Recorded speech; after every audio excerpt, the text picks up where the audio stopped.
YouTube poop is the ever-popular trend of creating wacky and over-the-top edits of recognizable source material, usually humorously. This type of content is one of the few forms of video that has remained ever plentiful on the site, even with the changes to the landscape over its lifespan. The first YouTube poops emerged as early as 2006, and persist to this very day, but this content arguably existed even before YouTube itself went online. Since at its core, YouTube poop can be anything edited for fun, from reversing footage and clips to splicing different videos together. But with the advent of YouTube, edits of popular media done purely for enjoyment would see widespread circulation, which popularized the concept. Since there was no set format, the trend would evolve and grow more expansive over time. One instance of this was the creation of YTP MVs, which were YouTube poop music videos, and involved remixing songs using soundbites from other media.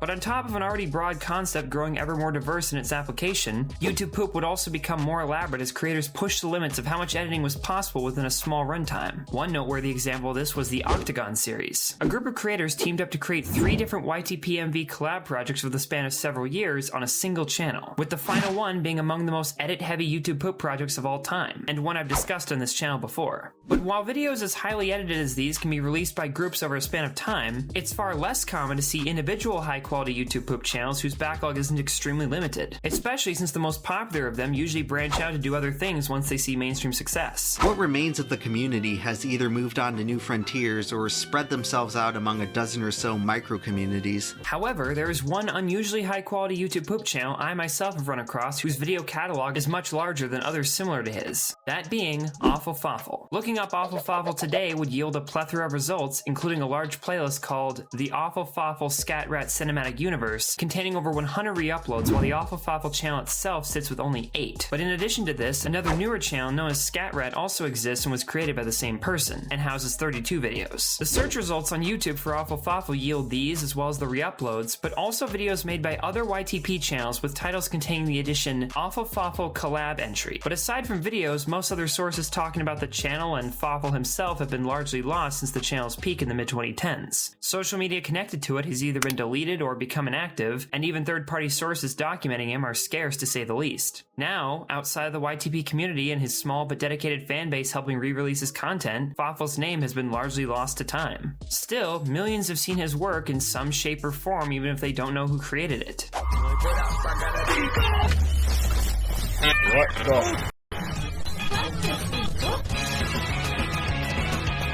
What is this?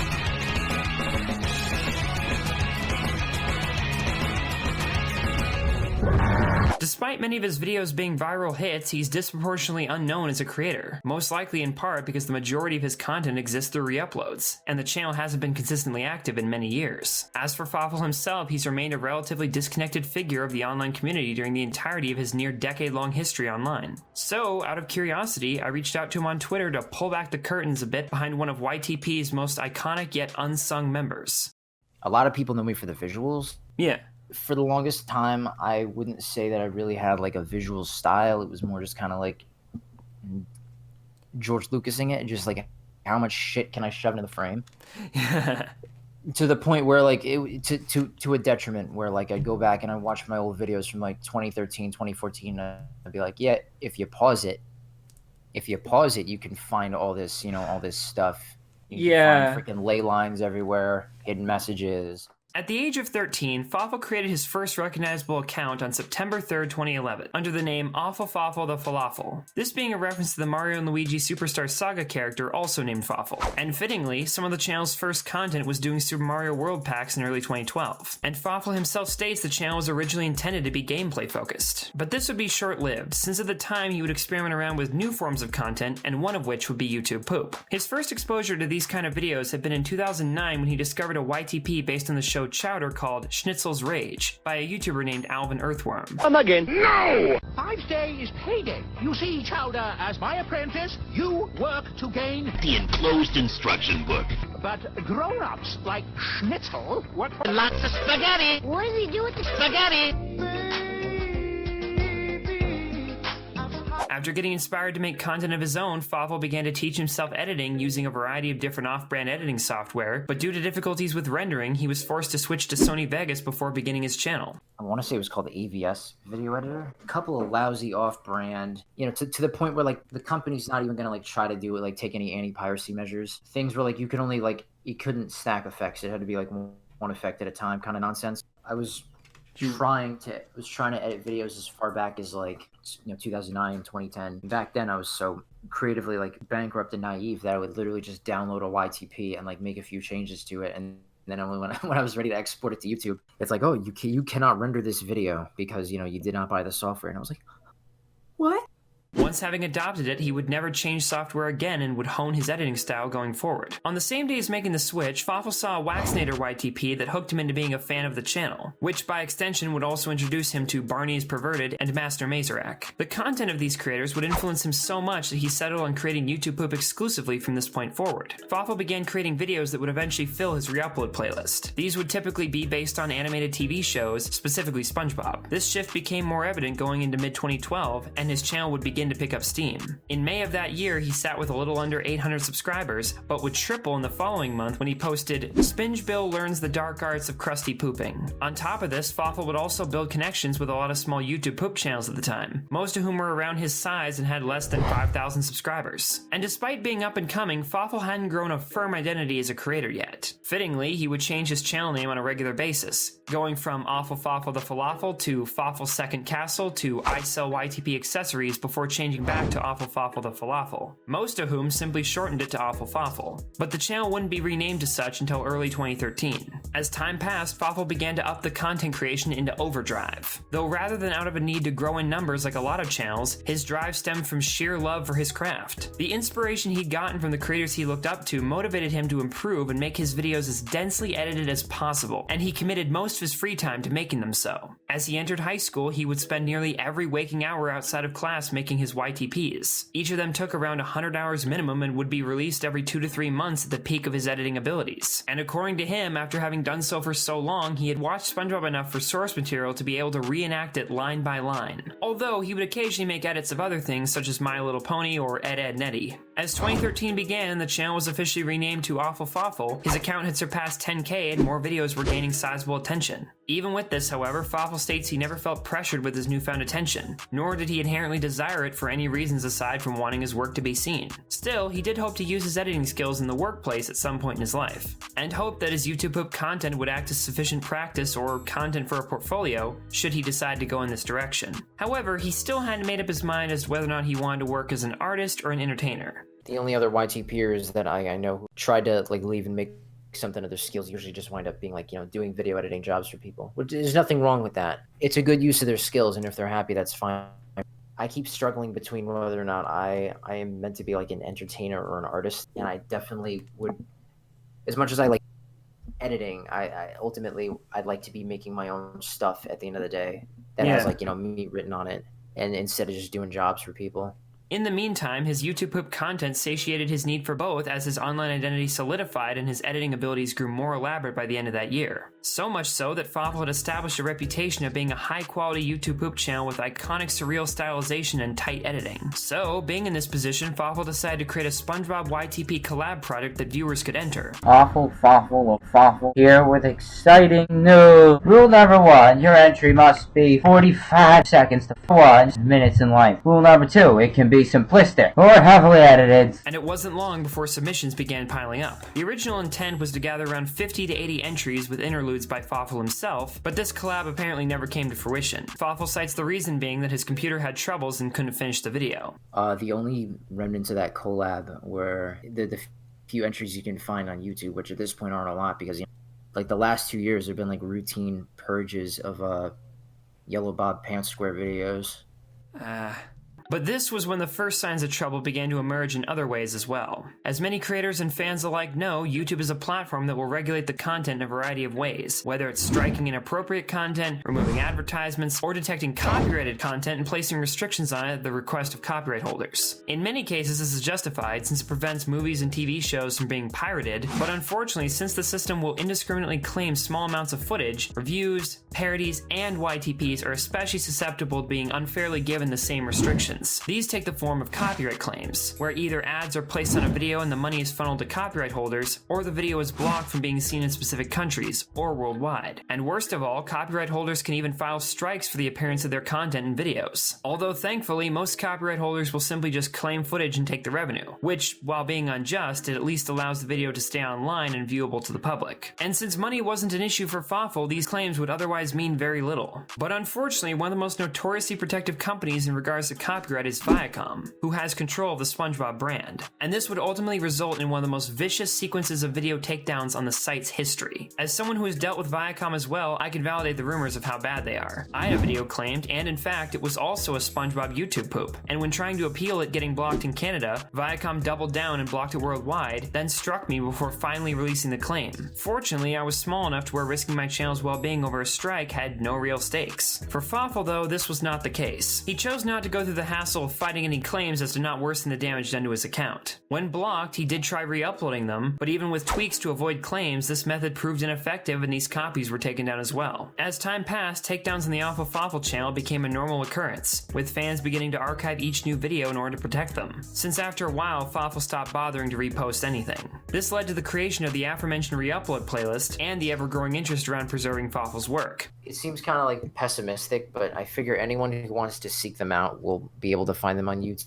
Because like I said, like YouTube's got a better archive of my stuff than I do. But on top of new videos becoming unavailable, older videos started to vanish as well, and the Awful Fawful backlog dwindled over time. Although even in these circumstances, Fawful continued working behind the scenes, and as the years passed, the content decayed down to under 10 videos out of what had once been over 100. On top of this, Fawful's time between uploads stretched farther and farther out than it ever had before, peaking at 3 months per video around this time. During peak, I would get one out every 2 to 3 months. Usually, granted, I didn't eat, I didn't sleep, and the only pooping I did was on YouTube.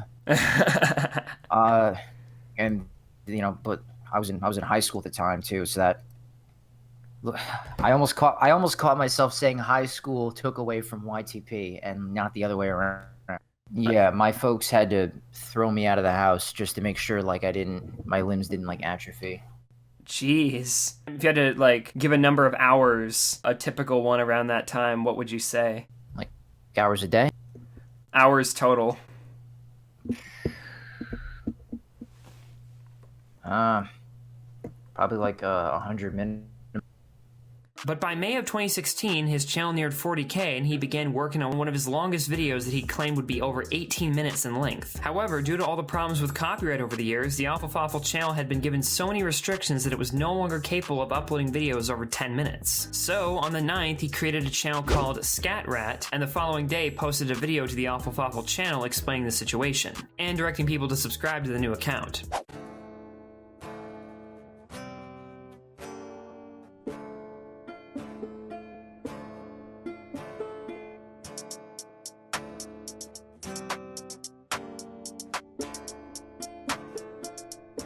He also mirrored over a dozen older videos onto it, capping it off with the 18-minute video he'd been referring to, which was a Spider-Man YTP that had since been cut down to 16 minutes. But it was also around this time that he begun work on what would become his most recognizable video to date.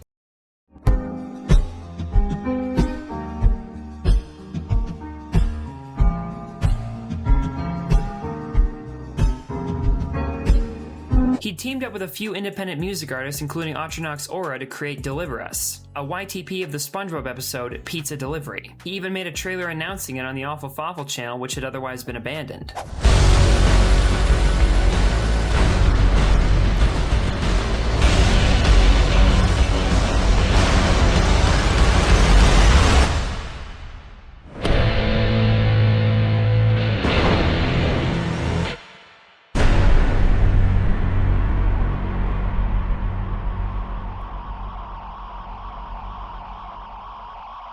It premiered on November 30th, 2016 and was a massive success, netting nearly 1 million views currently and becoming the video most know him for. But by this point, things had started to crumble in other ways. That thing happens where like someone makes something decent and everyone says, oh, it's your magnum opus, it's your magnum opus, and then once that's done, you're sitting down again, you're ready to make something new, and you're like, oh, what do I do now? Where do I go from here? That, and you know, at this point I was already out of high school, out in the world, living on my own. And I started to overthink things, you know. The clear answer should have been to just have YTP be like a side thing, not think too deep about it, have it just be like a hobby if that was something I wanted to continue.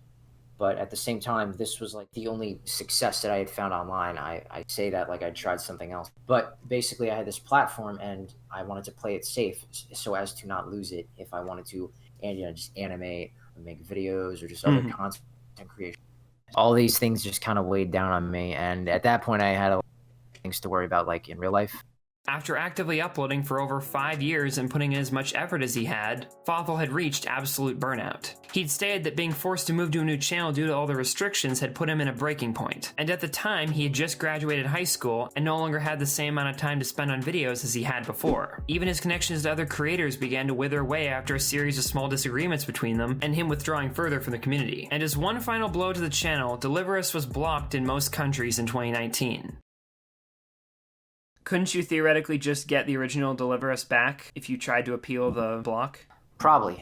I'm going to be honest, I haven't tried. Previously, before I started uploading again, I would check on my channel so infrequently. Or like I'd even get messages on Twitter with people saying, hey man, your video's gone. And I'm just like, word? Since this, Fawful has been mostly absent from YouTube, popping up only now and then to make one-off joke videos. However, he did return to YTP content in late 2019 and posted 4 in a span of 3 months before vanishing again, most of which were SpongeBob related and directly hinted to a potential follow-up to the original Deliver Us. It's been fun. It's been a lot of fun. It's been like, in a rush of nostalgia, getting in touch with that old side of myself again, just having fun. But, I do have that cult following, as everybody keeps describing it.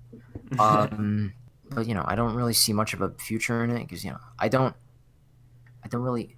It's been so long. Like I have an audience, but it's not really a big audience. But then I suppose that everybody who is in that audience, I do owe them a thank you for sticking around. I feel like for their sake, and also just I have things that I want to do. Like eventually, I want to start like animating. But I feel like I gotta wrap this up with a bow first, so 2 or 3 more videos maybe, and then that'll be it. Upon seeing this beginning to unfold, I myself took the first steps in creating the video you're watching today to drum up publicity for when this would occur. I got in contact with Fawful himself, and was even planning on having this mini documentary be edited by him as some kind of meta joke, which he was in on. But midway into doing so, things took a turn for the worst. Fawful went offline after many months, silent on both public Twitter and in DMs before returning on April 1st and posting an official goodbye tweet. Hey everyone, I've done a lot of thinking, and after 10 years I think I've squeezed all the weirdness out of Fawful/Scatrat as I can. You may see me again, but for now, I've gotta move on. Save everything now, cause tomorrow, my Twitter and YouTube will be gone. Keep creating, everyone. Oh, and April Fools.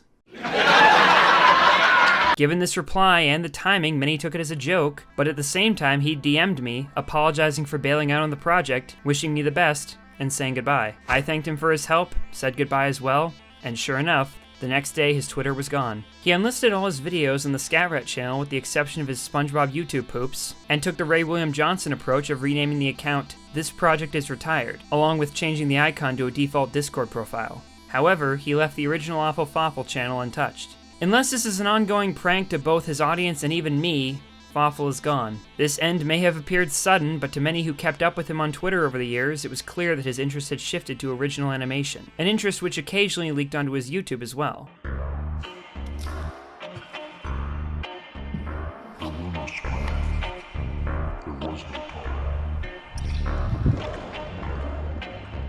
While he could return at some point, given everything, it seems as though his interest in YouTube poop has finally been stomped out, at least for now. And it isn't too surprising considering what the platform has already done to both him and the other creators he's looked up to since the start, most of whom have been deleted and quit completely. While many may not know him by name, his work has circulated around to millions and stands as timeless high-quality YTP content. And while YouTube may have unfairly screwed him over, his cult status with the fans he does have has kept his content alive and viewable in the future. Although maybe his decline was inevitable with the point his life was at, and the direction the platform was heading even without the restrictions. We'll never know what could have been, or what will be, but we can still remember what was.